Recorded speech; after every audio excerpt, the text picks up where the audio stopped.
Shalom. Pagi ini kita akan bersama-sama membaca firman Tuhan yang terambil dari kitab Roma pasal 8 ayat 1 sampai ayat 8. Roma pasal 8 ayat 1 sampai ayat 8. Kita akan membacanya saling sahut bersahutan. Saya akan awali ayat pertama. Lalu jemaat menjawab ayat kedua, saling ganti bergantian sampai tiba pada ayat 8. Demikianlah sekarang tidak ada penghukuman bagi mereka yang ada di dalam Kristus Yesus. Ayat 2.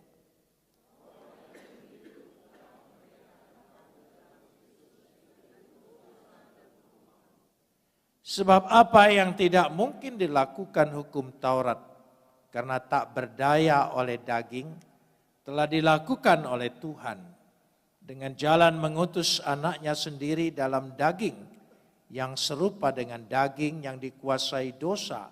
Karena dosa, ia telah menjatuhkan hukuman atas dosa di dalam daging.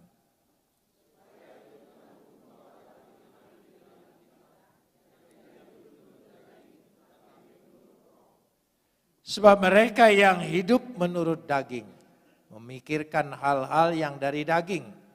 Mereka yang hidup menurut roh memikirkan hal-hal yang dari roh.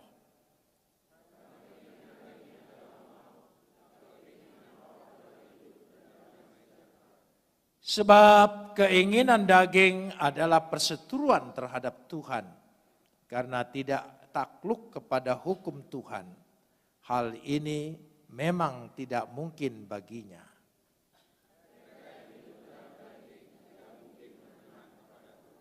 Mari kita sambut firman Tuhan. Kapot lecha Adonai Elohenu kapot lecha. Segala kemuliaan ya Adonai Tuhanku, kemuliaan bagimu. Saudara yang dikasihi Tuhan, pagi ini saya akan berbicara tentang hidup menurut kehendak roh. Ya. Perikop judul kita hidup oleh roh. Tetapi dengan judul ini seringkali kita salah mengerti.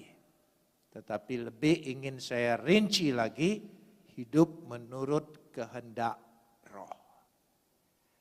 Apabila kita membaca pasal 7 secara keseluruhan, kita akan punya kesimpulan.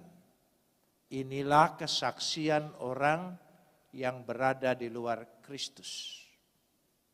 Dikatakan dalam pasal 7. Jadi bagaimana kalau tanpa Kristus? Pasal 7 disimpulkan pada ayat yang ke-26. Dikatakan di situ. Jadi dengan akal budiku aku melayani hukum Tuhan. Tetapi sebagai manusia bersifat daging, aku melayani hukum dosa. Jadi ada hukum Tuhan dan ada hukum dosa. Mari kita lihat. Hukum dosa sinonim dengan kutuk. Kodrat dosa, kedagingan, si jahat atau kejahatan. Istilah ini bersinoniman. Mengacu kepada iblis. Sekali lagi saya ingin tekankan mengacu kepada iblis yang tinggal dalam tubuh manusia yang telah jatuh dalam dosa. Dia tinggal dalam tubuh manusia. Dia berada dalam daging manusia. Dan dia beroperasi dalam kedagingan manusia. Saudara bisa mengerti maksudnya? Kenapa firman itu harus menjadi daging? Dan kenapa daging itu harus dipecah-pecahkan? Ya, karena ingin menebus, ya, membayar, mengusir si jahat yang ada dalam tubuh manusia. Coba perhatikan di sana.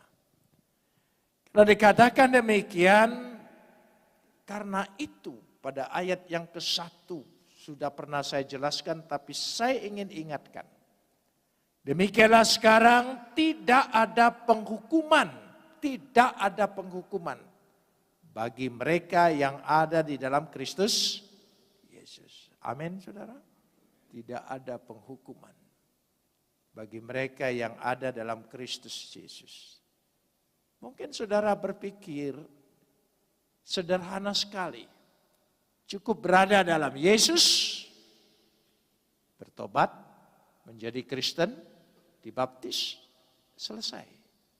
Aku sudah selamat. Pengertian ini membuat kita meringankan operasinya iblis yang ada dalam tubuh kita. Dan itu tidak bisa dilepaskan begitu saja. Tetapi sebagaimana saya katakan bahwa di dalam naskah Jerome ya, dan Vulgata dan NKJV dikatakan demikian. Mereka tidak hidup menurut kedagingan, tapi menurut roh. Jadi itu artinya berada dalam Kristus. Berada dalam Kristus, tidak hidup menurut daging, tapi menurut roh. Tolong. Jadi bukan hanya berada dalam Yesus, titik. Berada dalam Yesus, tidak hidup menurut daging, tapi menurut roh. Itu penting sekali. Nanti kita ketemu ayat ini. Kita ketemu lanjutannya. Sebab kalau tidak diawali ayat 1 seperti naskah Jerome, maka kita akan berpikir tidak ada hubungannya antara ayat 1 dengan ayat yang kedua. Saya ingin bahas satu-satu. Tetapi tidak terlepas dari keutuhan daripada maksud ayat ini. Demikianlah sekarang tidak ada penghukuman bagi mereka yang ada dalam Kristus. Jadi dikatakan di situ ada hukum dosa, ada hukum Tuhan. Ada hukum dosa dan ada hukum Tuhan. Kata penghukuman ini mengambil kata-kata krima, ya, menekankan pada kutuk atau kodrat dosa. Pernah saya jelaskan arti kodrat tidak dapat diganggu gugat, ya, adalah ketetapan yang paling tinggi, kecuali ada kekuasaan yang paling tinggi dapat merubah itu. Karena ya kata kutuk, kata hukum dosa, kata kodrat itu tidak bisa ya dibatalkan oleh karena aturan yang kita taati. Hukum-hukum agama yang kita ikuti tidak akan bisa membatalkannya.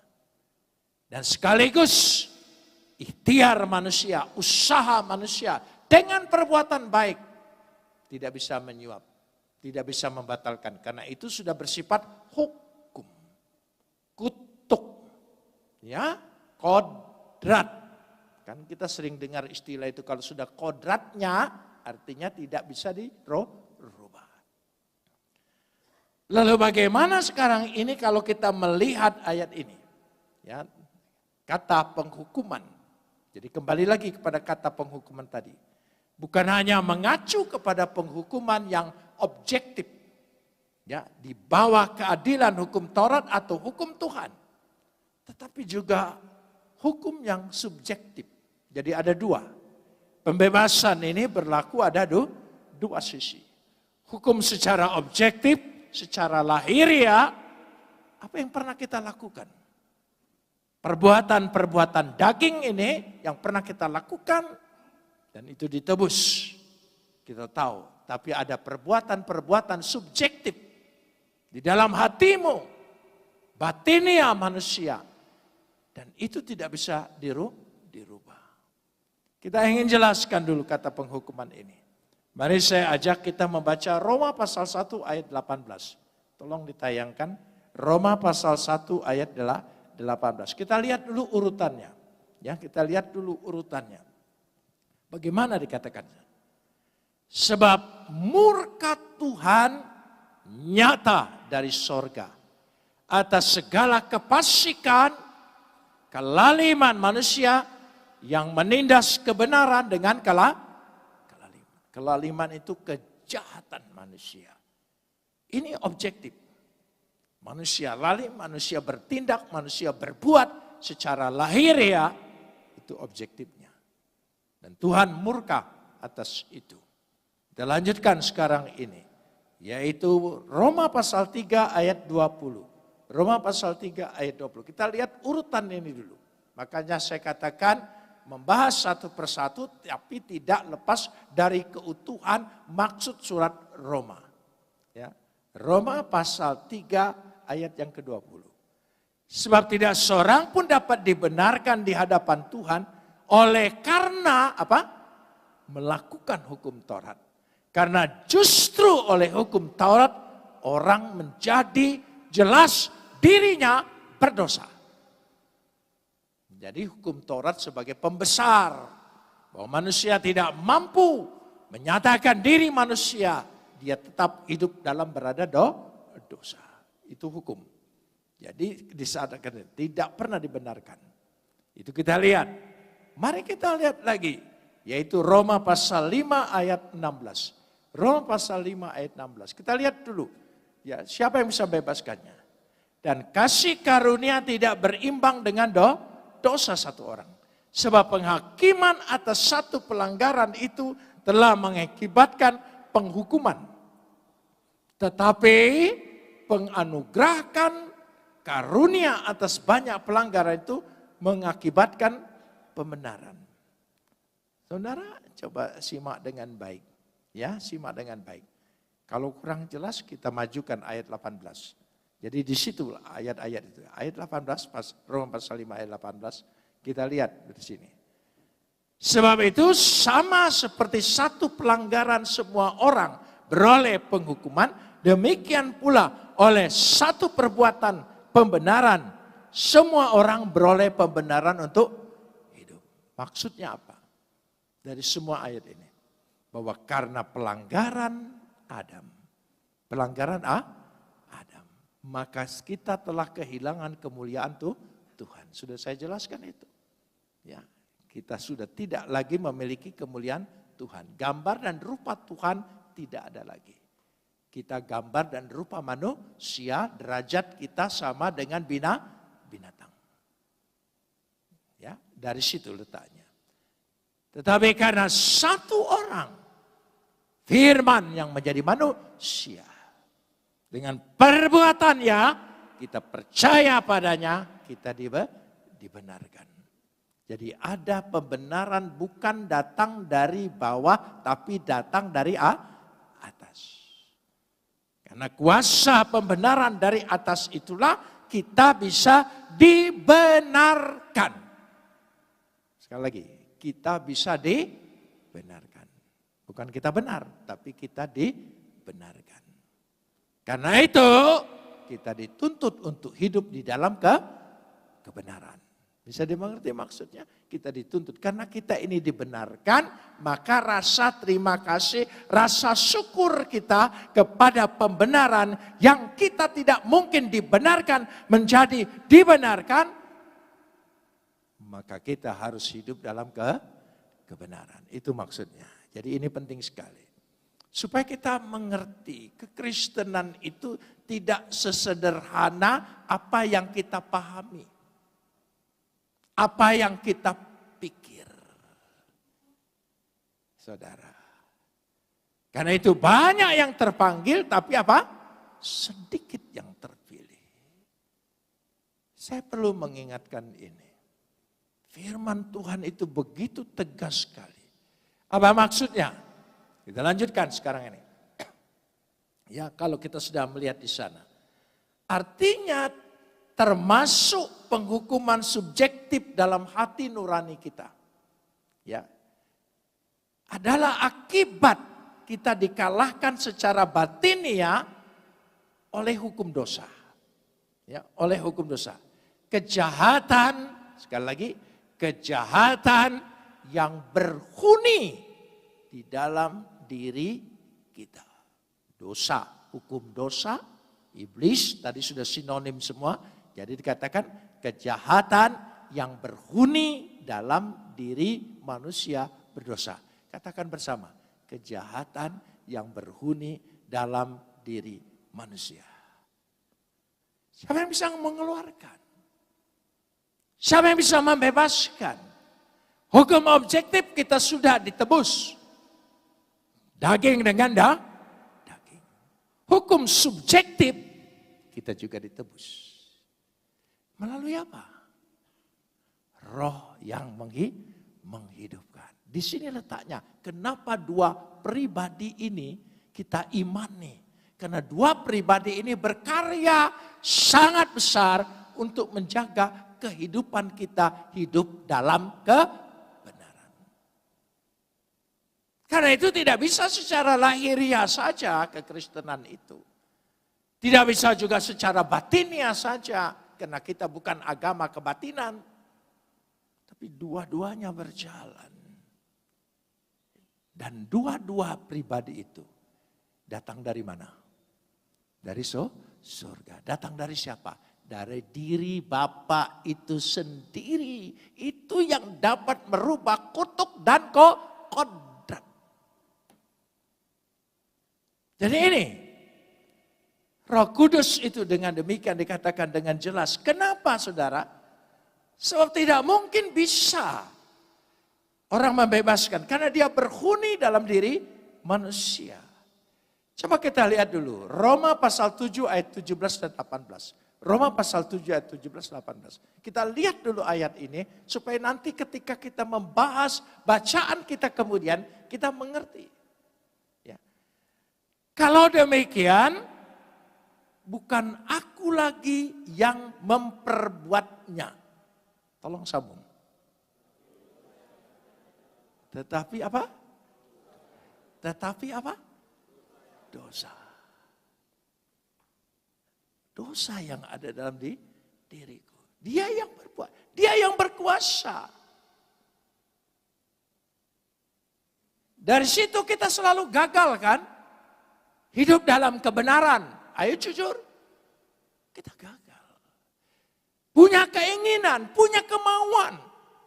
Tapi tidak kuasa. Karena dia berhuni dalam diri manusia. Jadi yang lebih berbahaya itu bukan setan yang datang, yang kita lihat dalam Halloween. Tapi setan yang ada dalam diri kita. Dan dia berhuni. Ya, dia tidak bisa diusir karena dia minta diantar. Itu jelangkung. Saudara ya, jadi pergi tidak diusir, ya pulang tidak bisa diantar. Nah itu saudara. Ayat 18, ayat 18, ayat 18. Sebab aku tahu bahwa di dalam aku, yaitu di dalam aku sebagai manusia, tolong sambung. Tidak ada sesuatu yang baik, tidak ada sesuatu yang baik.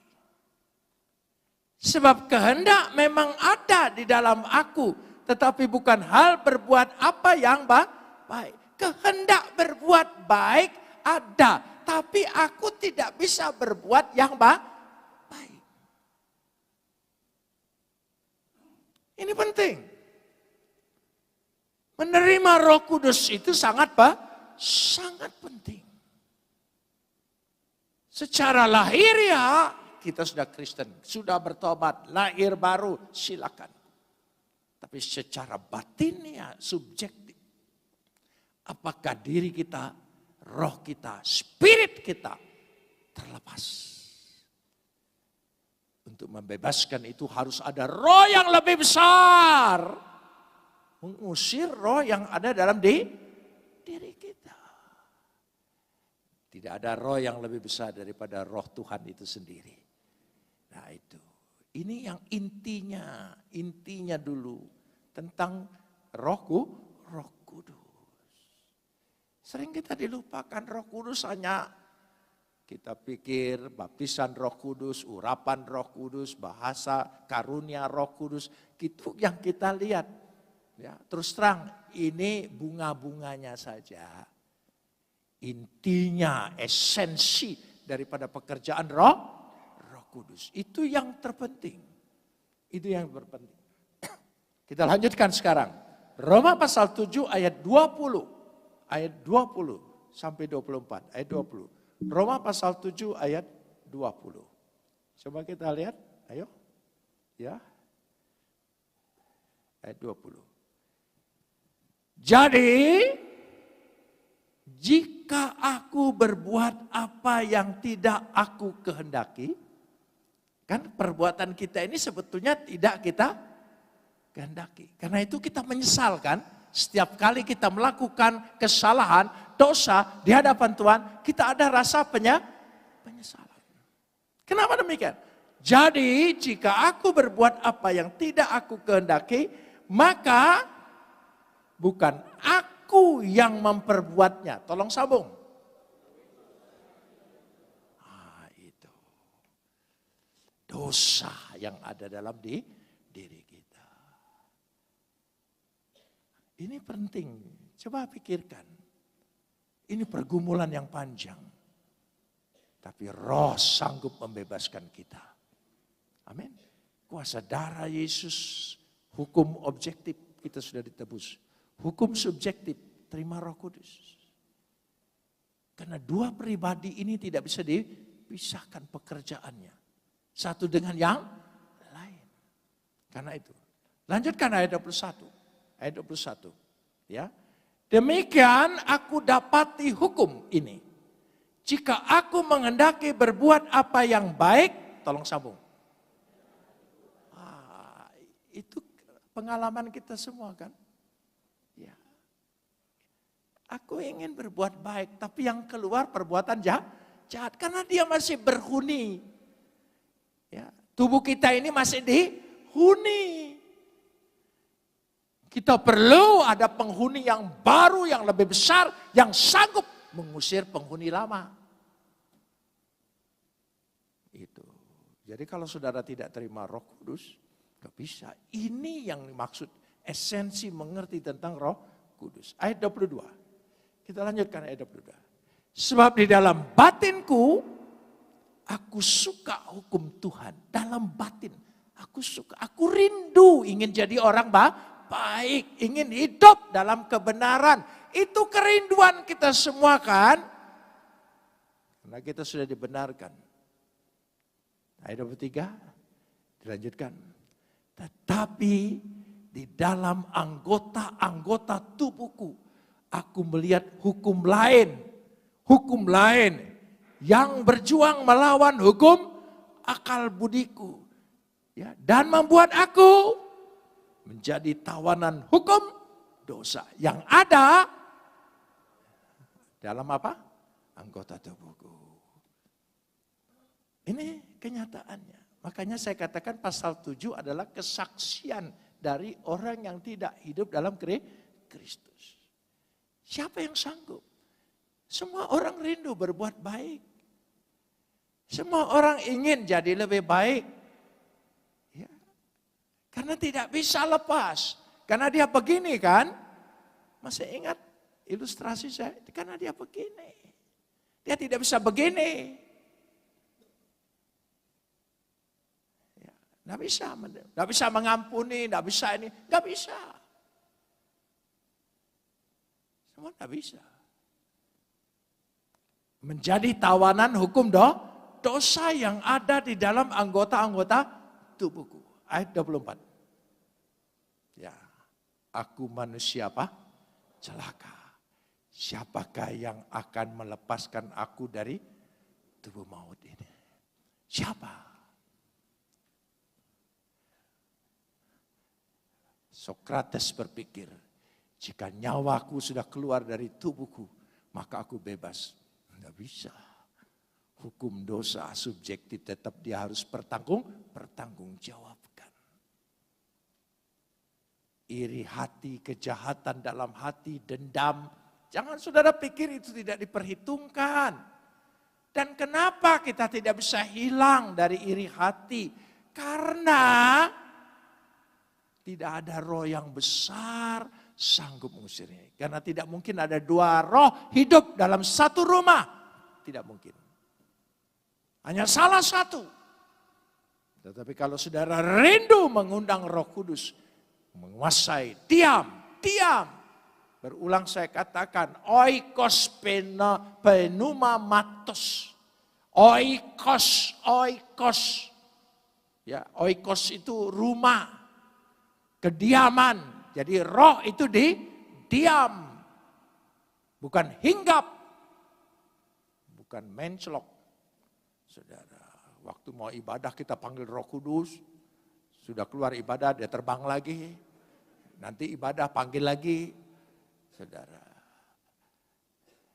enggak, jangan tafsir ayat itu dengan pemikiran kita yang lama, agama-agama yang lama, yang mungkin beredar di dunia ini yang kita baca, kita dengar, sehingga mempengaruhi engkau ketika baca Alkitab. Tidak, Alkitab beda sama sekali. Dia beda. Nah saudara, karena itu kita ingin melihat di sini.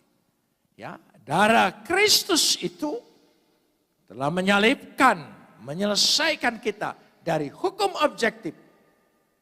Kemudian diteruskan dengan hukum subjektif, yaitu roh yang dikirimnya. Roh yang dikirimnya. Sehingga dengan kata lain, kembali ke ayat 1 tadi, tolong ingat ayat 1. Mekarta sarka peropatusin ala kata penuma.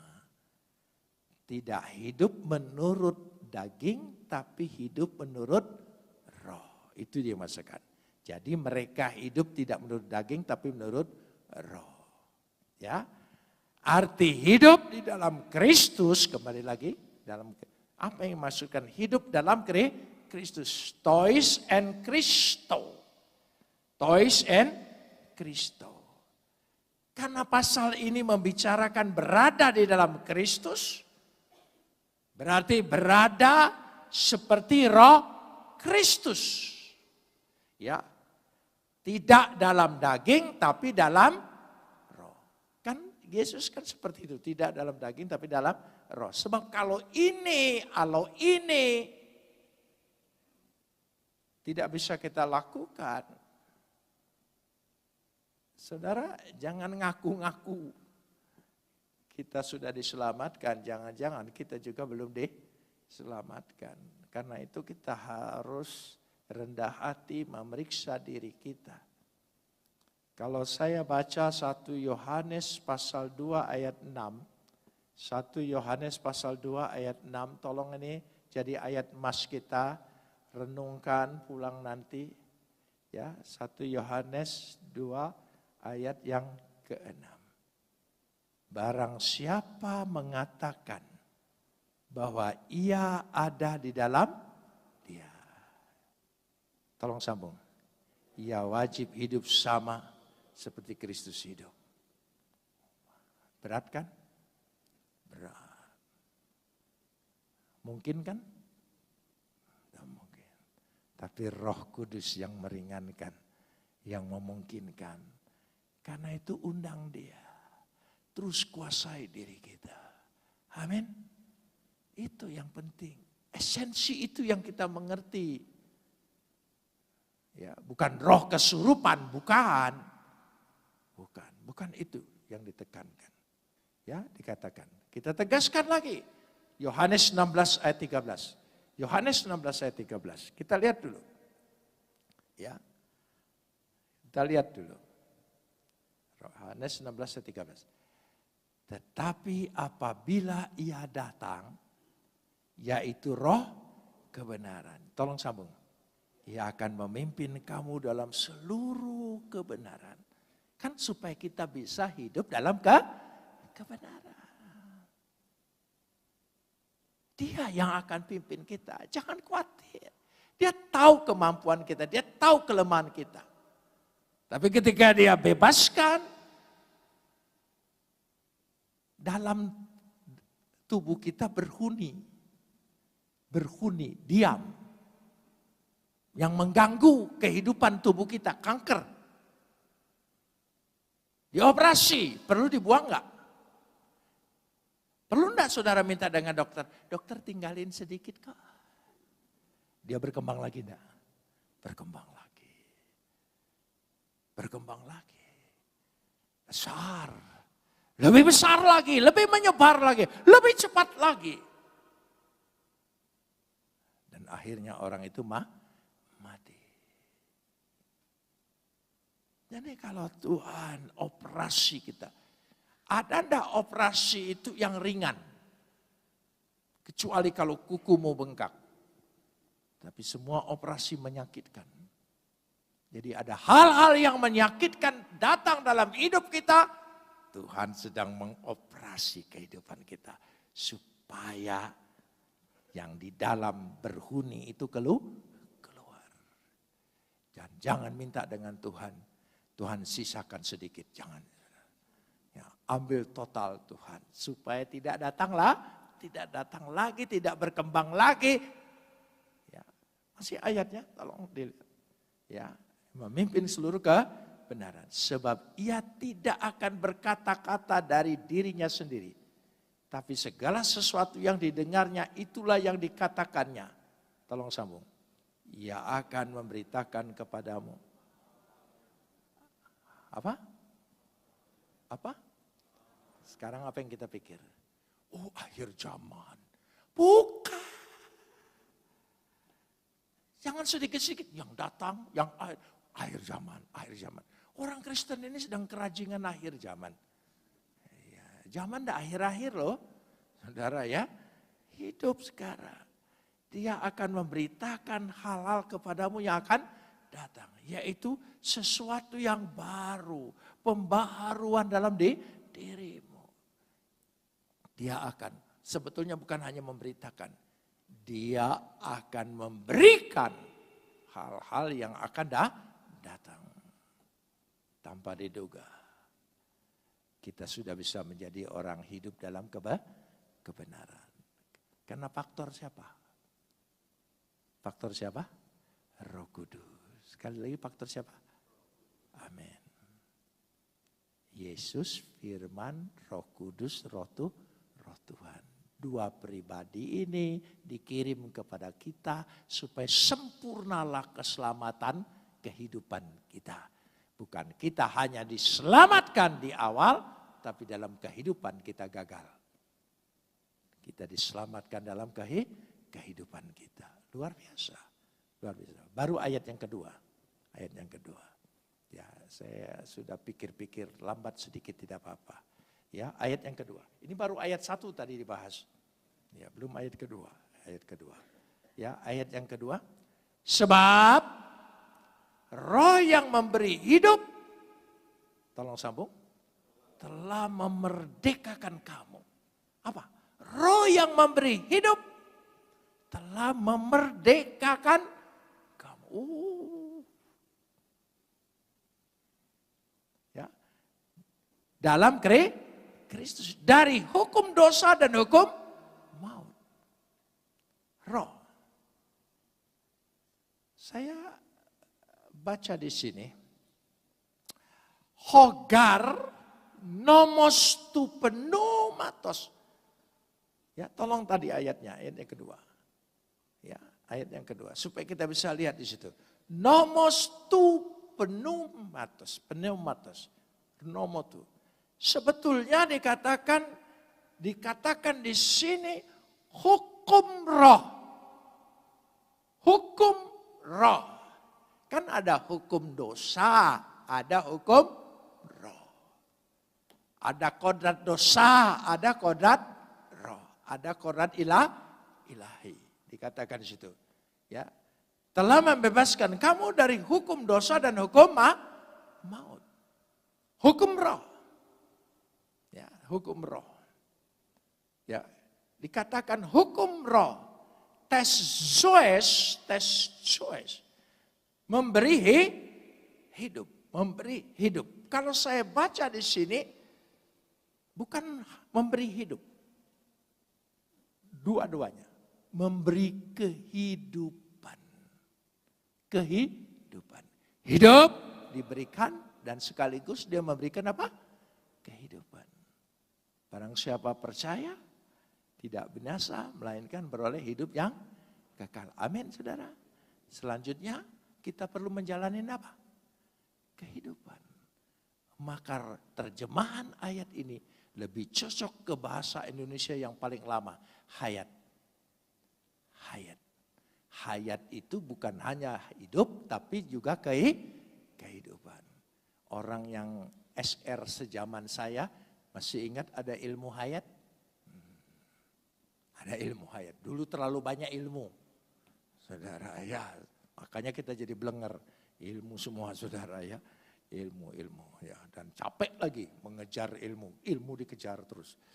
Ya saudara. Jadi roh yang memberi apa? Roh kehidupan. Ya memberi kehidupan, memerdekakan kamu. Memerdekakan kamu. Ya dikatakan di situ. Eleterosen. Memerdekakan kamu. Ya, membebaskan kamu. Kata eleterosin seperti tadi saya katakan ilustrasi operasi. Mengeluarkan dia dari hidupmu. Mengeluarkan dia dari hidupmu dan mengeluarkan dia dari kehidupanmu. Siapa? Iblis itu. Iblis itu. Jadi kita tidak mungkin kerasukan kalau hidup kita dikuasai oleh roh. Kalau orang menyembah roh lalu kerasukan roh, ya sahabatnya kan. Saudara, ada kesurupan gitu. Memang dia menyembah roh yang seperti itu. Kalau kesurupan wajar, tapi orang Kristen tidak mungkin kesurupan. Tidak mungkin. Ya, tidak mungkin. Ya. Orang Kristen tidak pernah dikejar setan. Orang Kristen itu mengejar setan. Iya kan, dalam nama Yesus aku usir engkau. Lari lagi dia, kejar lagi, usir lagi. Oh, setan capek dengan kita. Saudara, dia tidak mungkin datang. Ya. Amin, saudara. Nah, dari situ, jadi roh itu memberi kebebasan. Dikatakan dengan jelas, ya, hukum roh yang dibicarakan dalam ayat ini adalah kehidupan. Artinya menyangkut kehidupan di dalam Yesus. Ya, sebab hukum roh kehidupan dalam Yesus. Hukum roh kehidupan dalam Yesus. Coba kita kembali ke pasal 7 ayat 22. Ya. Pasal 7 ayat 22. Ya. Sebab di dalam batinku aku suka hukum Tuhan. Ayat 23. Ya, ayat 23 tolong. Ya. Tapi tadi sudah ya, tetapi anggota tubuhku melihat hukum lain. Jadi ada satu perjuangan. Tapi hukum roh membebaskan kita itu semua. Ya, memerdekakan dikatakan di situ. Dengan jalan dimerdekakan, maka kita hidup tidak lagi dalam hukum dosa, tapi dalam hukum apa? Hukum roh. Amin saudara? Tidak lagi dalam hukum dosa, tapi hukum roh. Karena roh kita harus dibebaskan oleh Roh Kudus. Ya, kehidupan kita mengikuti kehendak roh, bukan kehendak daging. Sebab kita hidup dalam hukum roh. Ikutilah kehendak roh, bukan kehendak daging. Karena kita sudah dimerdekakan, eleterosin tadi. Ya, eleterosin. Membebaskan kamu dari hukum dosa dan hukum maut. Jelasnya nih. Hukum roh kehidupan dalam Kristus. Ya, Roh Kudus memimpin kehidupan orang percaya untuk memiliki roh. Seperti yang ada dalam Kristus. Jadi Roh Kudus memimpin supaya kita memiliki roh yang sama. Seperti roh yang ada di dalam Kristus. Roh dalam Kristus itu roh siapa? Roh Bapaknya kan? Roh Tuhan itu sendiri ada dalam Kristus. Dan Kristus memiliki roh kehidupannya. Memiliki roh kehidupannya. Karena itu kita harus mengikuti kehendak roh, yaitu kehendak seperti Kristus dikuasai Roh Kudus. Jadi tidak ada dua, Roh Kristus, Roh Kudus. Maksudnya Roh Kristus itu adalah Roh Tuhan yang ada dalam dirinya menghasilkan roh kehidupan dari Yesus. Nggak ada dua aliran gitu. Ini Roh Tuhan, ini Roh Yesus. Itu keliru, saudara ya. Jadi kehidupan Roh Kristus. Ketika kita hidup di dalam Roh Kristus, ya, kehidupan kita dari situ letaknya. Makanya penting, tidak salah urapan Roh Kudus. Ya, baptisan Roh Kudus boleh saja, namanya apa saja. Ya, saudara, menerima Roh Kudus. Tapi apa buktinya? Bahwa engkau betul dikuasai Roh Kudus. Ayo. Apa karena hanya bisa berbahasa lidah? Bisa iya, bisa tidak. Belum tentu tapi. Sebab tidak ada ukurannya. Roh Kudus berbicara dengan saya, ukurannya apa? Bahwa ada Roh Kudus dalam dirimu. Ukurannya jelas. Ukurannya jelas. Galatia 5 ayat 22. Ya, Galatia 5 ayat 22. Kita lihat, ini ukuran bahwa Roh Kudus itu betul hidup dalam diri kita. Dia berkuasa dalam diri kita. Ya, dia berhuni dalam diri kita. Ya. Tetapi buah roh. Apa? Buah roh. Dari buahnya membuktikan bahwa itu Roh Kudus betul menguasai orang itu. Bukan dari kembang-kembangnya. Itu bisa ditiru, bisa dipelajari. Lama-lama juga bisa diikut-ikuti sandal-sandal lama itu bisa. Saudara ya. Tetapi roh ialah kasih, sukacita, damai, sejahtera. Apa? Kesabaran, kemurahan, kebaikan. Apa? Oh, itu ayat 23 tambah lagi. Ya, ayat 23. Ya, Galatia 5. Ya, kelemah lembutan. Apa? Penguasaan diri. Oh. Itu bukti. Bukti bahwa betul Roh Kudus sudah berhuni dalam diriku. Amin. Roh Kudus dalam diriku.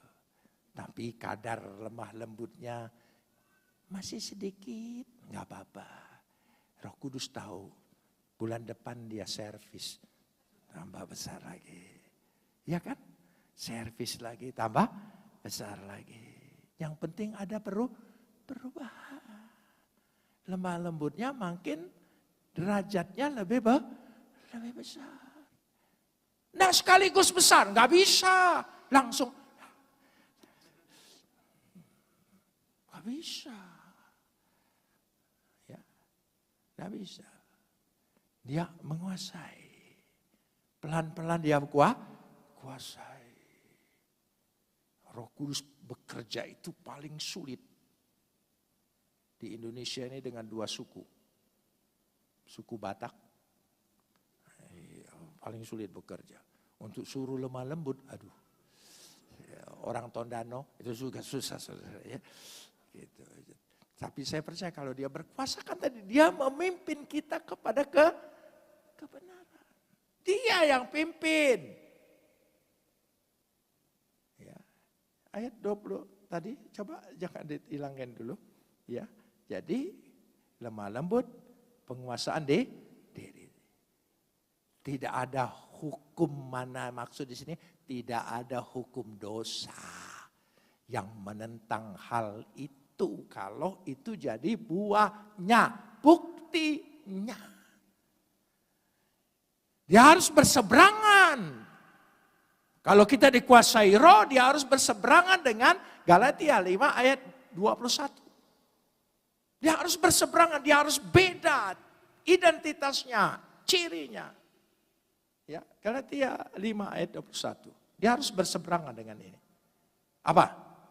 Kedengkian, apa? Kemabukan, apa? Pesta pora dan sebagainya. Terhadap semuanya itu kuperingatkan kamu seperti yang telah kubuat dahulu. Bahwa barang siapa melakukan hal-hal yang demikian, tolong sambung.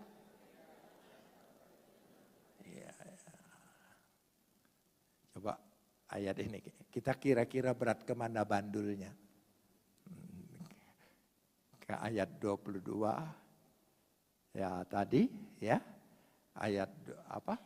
Ya, ke ayat yang ke-22. Sebetulnya ayat 19 dulu. Galatia 5 ayat 19 dulu. Jangan dipotong. Ayat 19 dulu, ya. Ayat 19 dulu. Galatia 5 ayat 19. Perbuatan daging telah nyata, yaitu apa? Percabulan, kecemaran, hawa nafsu. Ayat 20. Ya, penyembahan berhala, sihir, persetubuhan, perselisihan, iri hati, amarah, kepentingan diri sendiri, percederaan, roh pemecah. Ayat 21. Ya, baru kedengkian, kemabukan. Nah, jadi dari ayat 19 dan 21 dia harus berseberangan sekali dengan ayat 22 dan 23. Harus berseberangan. Sekarang identitas kita mana yang lebih besar? Ya, haleluya. Ya, yang lebih berat kemana? Ya, 19, 21 atau 22, 23. Ya, kita harus passing over. Pindah, menyeberang. Bahasa yang terkenal, hijrah. Hijrah. Kita hijrah dari cara hidup yang lama tadi, buah-buah yang lama. Nah, tapi kita harus akui untuk mengusir penghuni ini.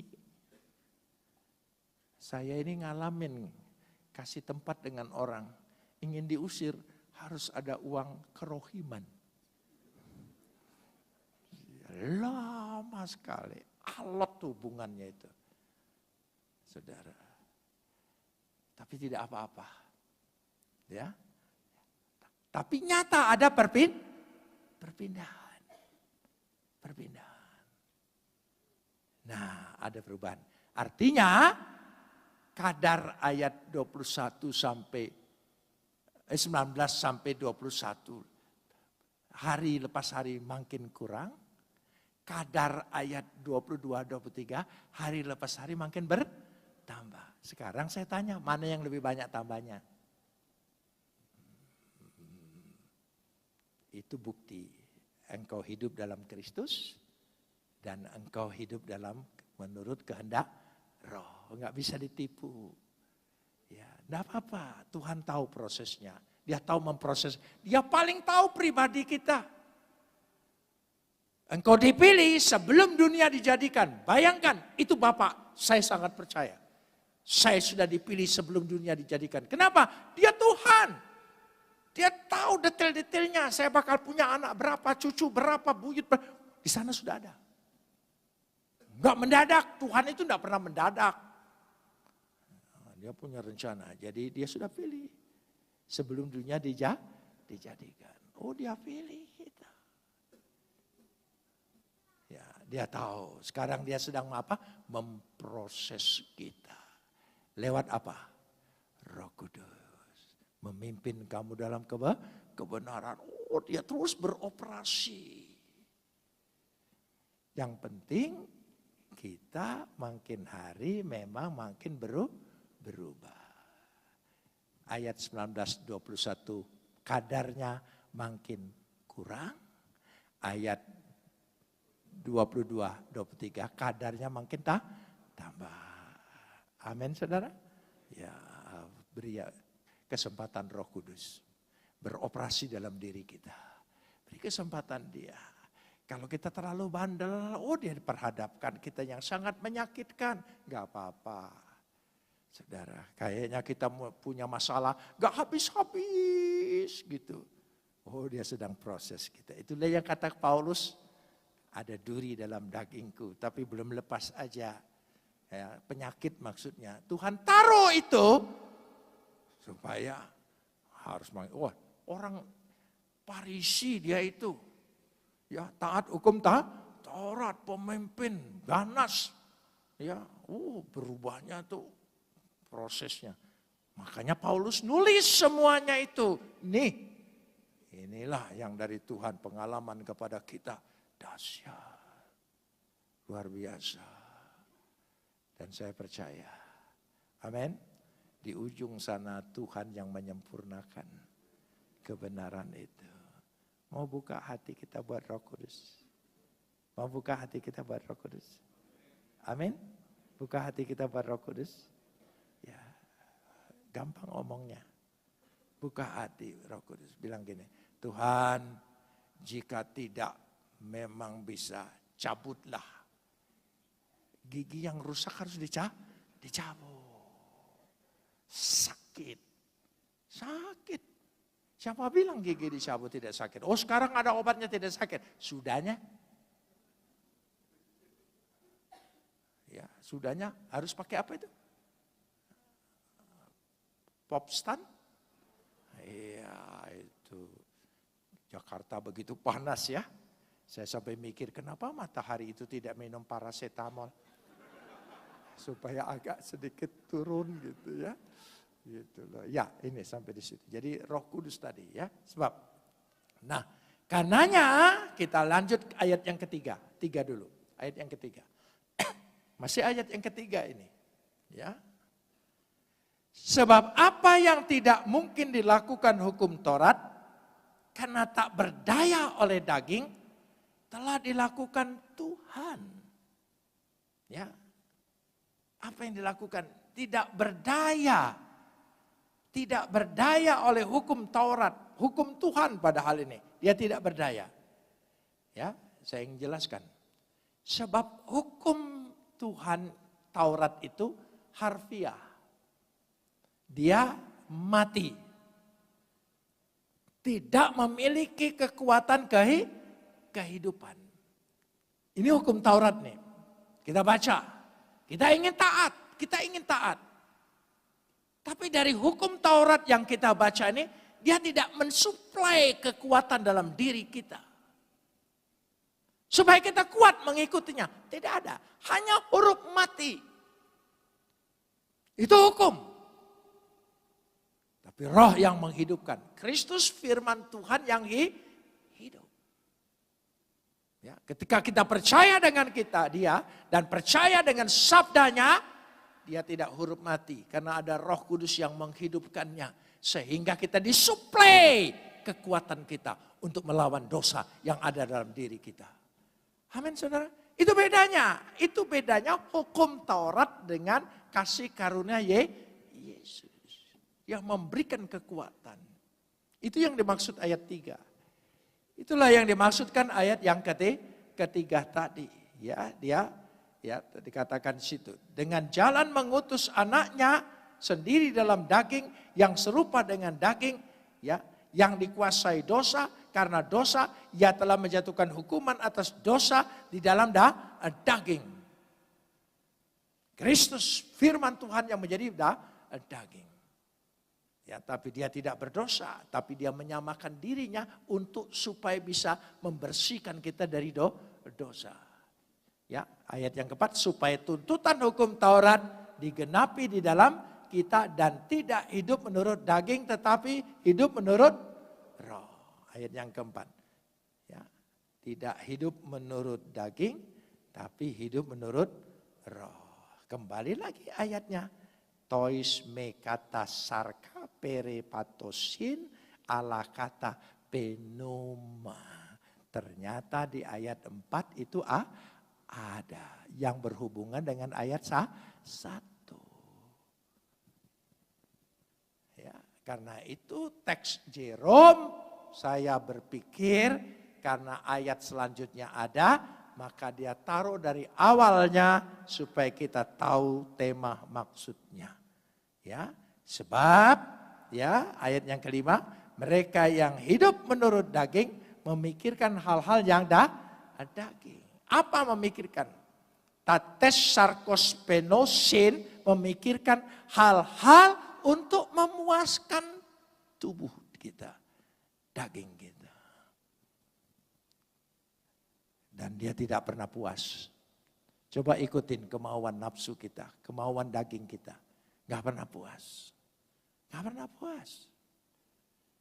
Ya, sudah punya sepatu 1, sendal 1. Cukup kan kakinya untuk pakai itu? jalan di mall, lihat ada model baru, mau beli enggak? Saya ingin tanya, itu kehendak kaki atau kehendak siapa? Oh, kakiku. Kaki nurut aja dicoba gitu. Sendal, beli lagi kan? Ke mall lain, beli lagi enggak? Beli lagi enggak? Ada berapa pasang sepatu ibu-ibu? Dipakai semua? Nah, sebagian rusak karena disimpan. Gitu. Daripada beli banyak begitu, lebih baik engkau berdoa, Tuhan bukakan aku toko sepatu. Supaya engkau pakai hanya satu, yang lainnya engkau jual. Tapi nyoba-nyoba boleh terus di situ. Nyoba-nyoba, enggak laku jual, saudara ya. Ya gitu, itu kan enak seperti itu. Oh ya, itu menunjukkan jangan sampai kita mengikut kepuasan daging. Tidak mengikuti kepuasan roh. Kalau kita pikir menurut kepuasan roh, coba. Ada batas kan? Saya selalu anjurkan gini. Kalau pergi ke mall, tertarik dengan suatu barang, itu wajar kan? Tertarik. Itu. Dan memang Hawa itu lebih mudah tertarik. Saudara ya, itu. Wajar kalau ular itu datang ke Hawa dulu. Gitu. Tawarannya sangat kan begitu kan, catatan sangat menarik. Gitu. Nah ini sudah cocok, wah sudah cocok. Ada diskon lagi. Diskon itu muat kita gila saudara ya. Sale. Buat orang antri saudara. Aduh, hebat luar biasa ya. Nafsu kedagingan itu. Ya, dan sekata sale. Sudah dengan sale, dengan ini, coba kita ikutin saudara. Tertarik? Ya tertarik wajar. Tapi tidak mengikuti daging. Tertarik itu wajar. Jangan saudara bilang, saya sudah tidak tertarik lagi hal-hal dunia. Oh, rupanya dia ada kelainan jiwa itu. Loh iya, kalau saudara total tidak tertarik lagi, itu malah sakit jiwa, kelewat. Bukan hidup dalam roh, saudara ya. Hidup dalam roh tetap tertarik, tapi bisa mengendalikan. Itu. Jadi kalau tertarik dengan sendal baru, saya anjurkan jangan beli hari itu. Pikir dulu besok, baru datang lagi. Waktu pikir, engkau harus lihat sepatu-sepatumu dulu. Raknya sudah penuh atau? Ayo. Kalau sudah penuh, nanti yang baru taruh mana lagi ya? Gitu. Jadi sudah pikir-pikir seperti itu. Nah karena itu saya nasihatin gini. Ayo jujur, saya kasih metodenya. Kita ini punya pergumulan dalam hidup. Untuk mengatasi pergumulan kita apa? Ya.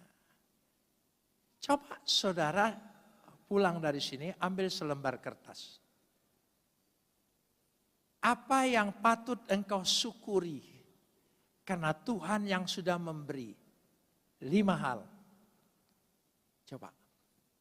Apa yang kita patut syukuri yang Tuhan sudah beri kepada kita? Ayo, 5 poin saja. Ayo.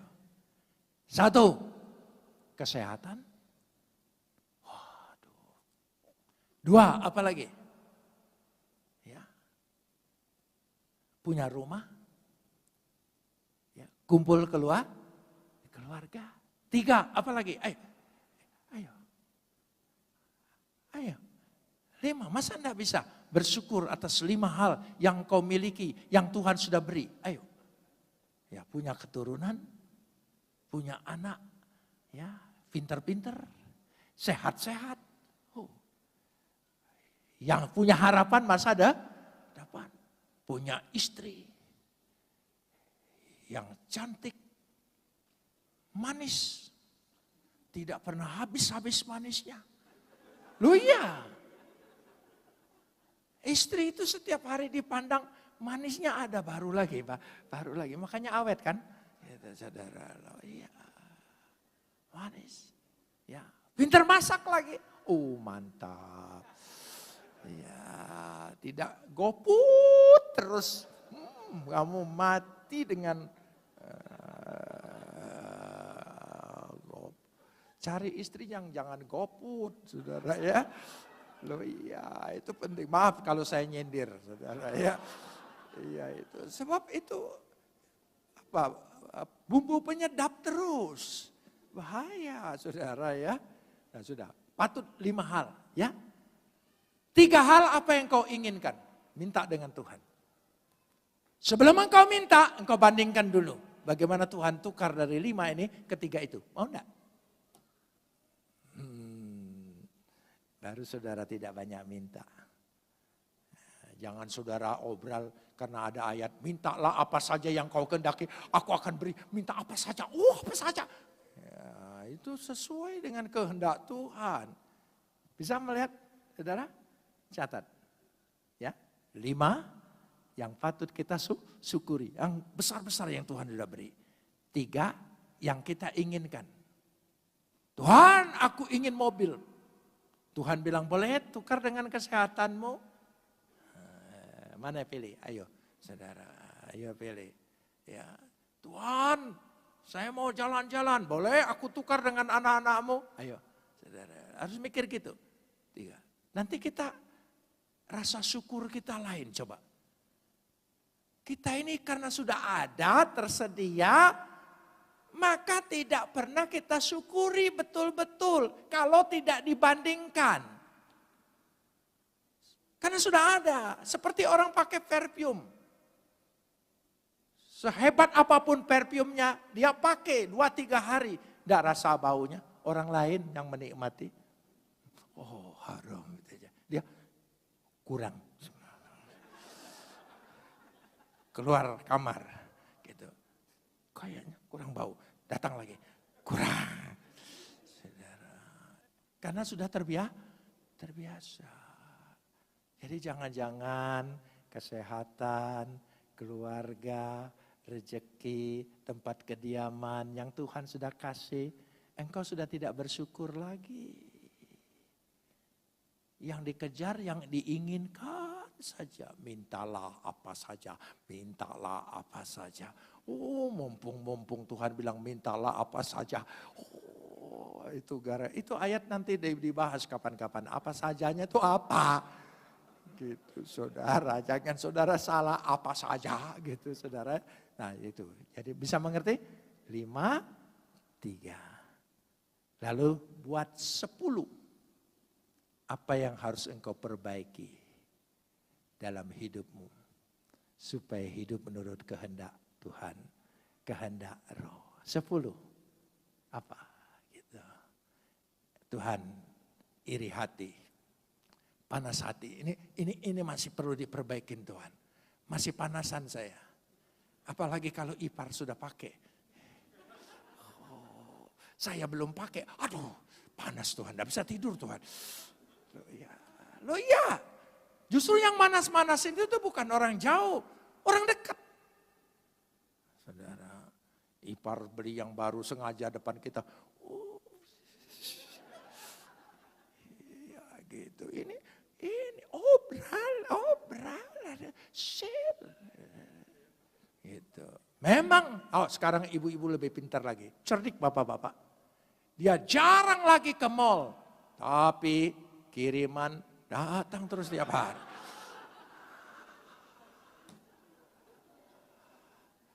Bingkisan lagi.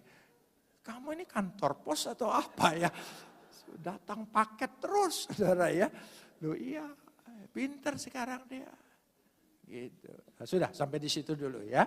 Jadi buat 10 yang harus diperbaiki. Karenanya dikatakan di sini, saya ingin lanjutkan. Ayat 6 dan 7 adalah untuk menunjukkan contoh kecenderungan hasrat gairah menurut daging harus berbeda menurut roh. Tadi sudah saya jelaskan. Ya, hasrat ayat 6 dan 7 itu. Ayat 8 Ayat 8, saya katakan ayat 8 dan 9 ini peringatan sangat keras sekali. Ayat 8. Coba kita baca bersama, kita renungkan bersama, kita doakan bersama. Saya sendiri secara pribadi betul-betul tertempelak dengan ayat ini. Coba kita baca. Mereka yang hidup dalam daging tidak mungkin berkenan kepada Tuhan. Sementara kita harus akui lebih besar kedagingan kita daripada roh. Kita harus berdoa, minta Roh Kudus tambahkan kekuatan buat melawan itu terus. Ya, itu ayat 8. Ayat 9 yang terakhir. Ayat 9 yang terakhir.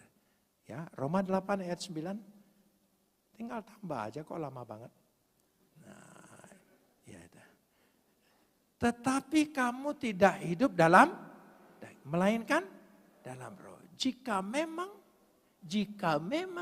roh Tuhan diam di dalam kamu. Jika memang roh Tuhan diam dalam kamu. Tapi jika orang tidak memiliki roh Kristus, iya bukan.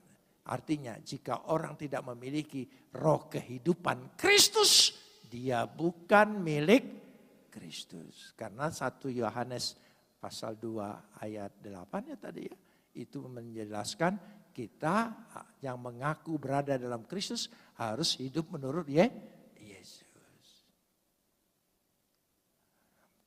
Mari kita berdoa.